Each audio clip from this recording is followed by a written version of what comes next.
Yo,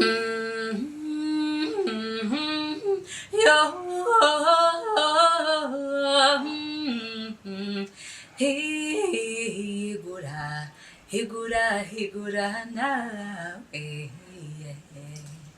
Muraho mu kanya gatoya ntimujye kure, muraza gukurikira ikiganiro Higura kuri iyi channel ya YouTube. Mukore subscribe kitaza kubacika.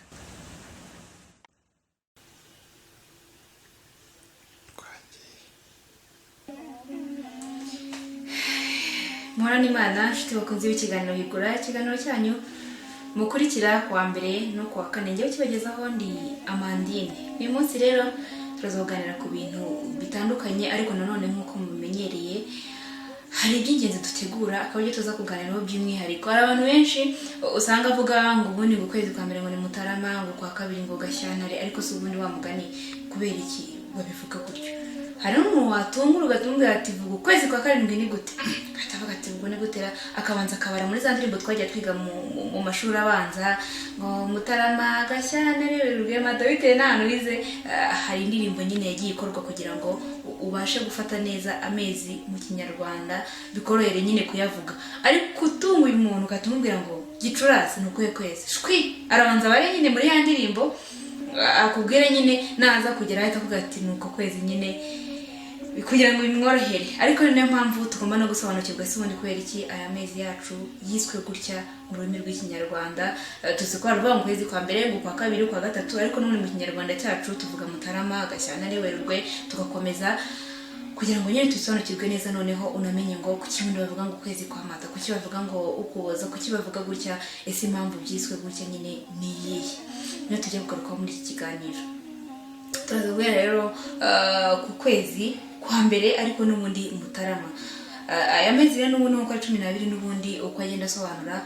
Ukwezi kwa Mutarama n'ukwezi abantu batinda kuryama bari mu gitaramo, uko nta mirimo baba bafite ituma bazinduka. Niyo mpamvu bakwita Mutarama. Mu kwezi kwa mbere akenshi uretse kubu ngubu abanyeshuri bwo batangira kujya mu mashuri, ariko ku bantu bari mu rugo mu buzima busanzwe akenshi baba bataratangira igihembwe cy'ihinga, cyangwa se ngo batangire guhinga bakora indi mirimo.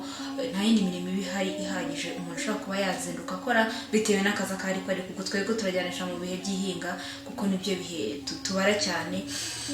Niyo mpamvu bakwise Mutarama.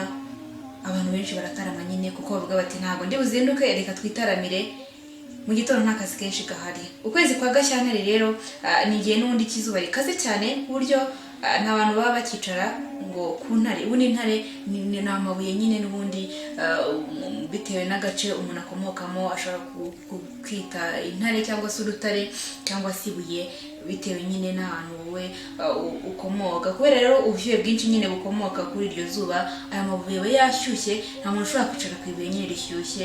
Niyo mpamvu bakwise Gashyantare. Intare rero akaba ari nyine ryabuye cyangwa se yamabuye umuntu ashobora kwicaraho nyine hanze cyangwa se aho ariho hose akicara kuri iryo buye rishyushye. Rero ryatari kubabura ntabwo waryicaraho rishyushye. Tugere ku kwezi kwa gatatu, ariko Werurwe. Werurwe rero ni ukwezi nyine kw'imvura nyinshi cyane. Ubundi mu magambo arambuye abantu benshi bakunda kukwita ngo werure ugwe. Impamvu bakwita werurwe rero nuko ni igihe cy'imvura nyinshi cyane. Usanga nyine abantu benshi ari hahandi imvura izindukira ku muryango ikageza nimugoroba ikigwa. Ayo mpamvu bayise werurwe, imvura nyine irerura ikagwa, niko navuga, kuko igwa igihe kinini cyane kandi ikagwa ari nyinshi. Ukwezi gukurikiye rero n'ukwezi kwa Mata, n'ukwezi kwa kane. Uku rero n'ukwezi n'ubundi urwuri ruba rutoshye cyane, n'ubundi inka zahuka zikarisha zigahaga. Ariyo mpamvu rero n'ubundi ubwo bwatsi bitewe nuko buba butohagiye, imvura ibiri yaraguye mu kwezi kwa gatatu no mu kwa kane habaye ibikigwa. Noneho bitewe n'ukuntu urwuri rwatohagiye ubwatsi bwabaye bwinshi, inka zigahaga, zahaga zigakamwa umukamo uhagije cyangwa se zikamwa amata menshi. Niyo mpamvu ukwezi kwiswe Mata.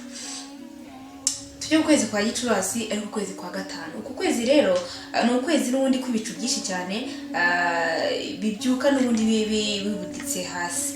Ugasanga mu gitondo urabyose usanze igihu cyabuditse, nta nubwo ureba neza ngo ubone nyine umuntu uri hafi yawe uri hirya mu ntera gatoya. Ugasanga bitewe n'icyo gihu nyine kiba gihari muri uku kwezi, ariyo mpamvu bakwise nyine ukwezi kwa Gicurasi. Ukwezi kwa Kamena ni ukwezi rero kw'amasaka aba yeze cyane cyane nyine n'ubundi yabaye menshi kwitwa rero kamena amasekuru bitewe n'iki amasaka aba yeze abantu bari gusekura amasaka. Abantu bazi igikoma cy'inkamure se murayizi? Naza kumbwira niba inkamure muyizi. Ni igikoma abantu bakora mu masaka cyangwa se ushobora gufata amasaka akiri ibitumbwe ukayasekura akiri mabisi hanyuma ugakamura ugakuramo igikoma. Ubwo bitewe n'ahantu ukomoka mushaka ko mufite ukundi kuntu mukita, ariko nzi ko cyitwa inkamure niko bacu bakita. Ubwo muraza kumbwira namwe uko mubyita, ariko nuko nguko nzi bakita. Ari impamvu rero n'ubundi ko amasaka bayeze akani kwa akuma muri kwezi kwa 7, niyo mpamvu rero bakwita kamena amasekuru. Ya ubwo n'ukwezi kwa 6 anye ndimo ndabyitiranye. Ukwezi kwa Nyakanga n'ukwezi kwa 7 n'ukwezi rero kwizuba ryinshi cyane nibundi inka ziba zishonje kubera kubura uruburi bakakwita rero Nyakanga. Kanga amabuguma inka zishaje. Ubwo ngo uku kwezi ni mu gihe cy'izuba gikomeye cyane, ni mu mpeshyi.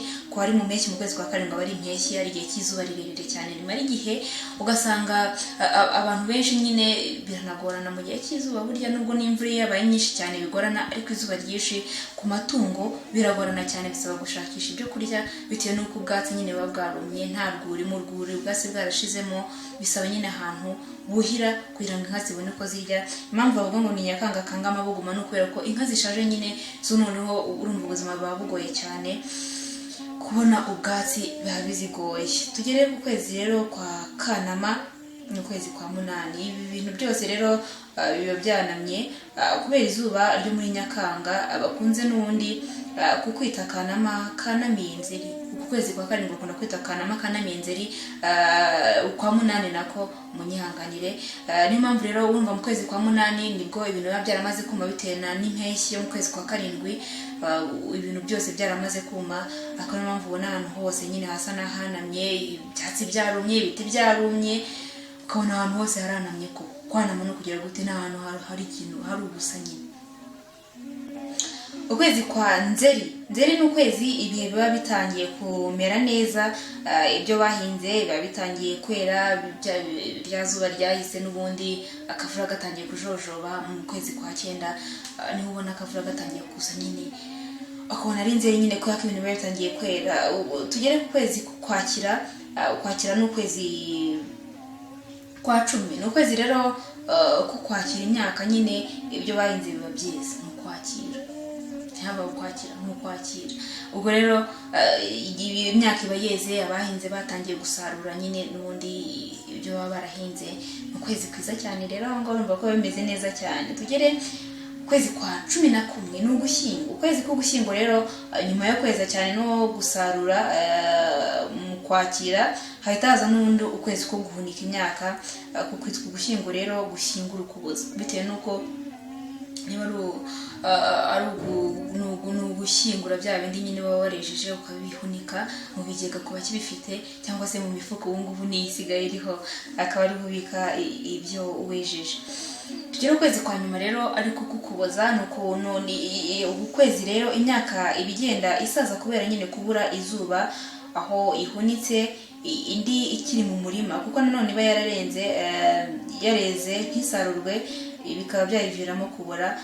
Nyuma rero bakakwita kuboza imyaka. Hari igihe tuvuge dutanga urugero nko ku ibishyimbo iyo bikiri mu murima mu kwezi kwa 12 cyangwa se ukuboza, imvura ikagwa bikiri mu murima. Akenshi urumva mu kwa 11 baba barasaruye n'ubundi baratangiye guhunika, mu kwa 12 bimwe bikaba bikiri mu murima, noneho ugasanga bitangiye kubora kuko imvura ibisanze mu murima byari byaragejeje igihe cyo kwera, ugasanga byabuze. Rero mpamvu bavuga ngo ni ukwezi kuboza imyaka nyine ikiri mu murima. Aya mezi menshi rero n'ubundi agendeye ukurikije uko agenda asobanurwa, n'ubundi asobanurwa agendeye ku bintu bijyanye n'ubuhinzi n'ibihembwe by'ihinga, kuko n'ubundi mu muco w'Abanyarwanda n'ubuhinzi n'ubworozi. N'inka umvise n'inka n'ubuhinzi nyine, n'ubuhinzi n'ubworozi bugarukaho cyane cyane ko n'ubundi mu muco nyarwanda mu mirimo yacu dukorera buri munsi, imirimo navuga ko ari ibijyanye n'umuco wacu cyane twibandaho n'ubuhinzi n'ubworozi. Niyo mpamvu n'aya mezi yagiye yibanda ku buhinzi n'ubworozi.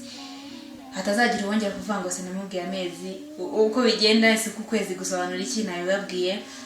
Buri kwezi icyo kugenda kuvuga nyine kugeza ku kwezi k'Ukuboza ariko kwezi kwa 12.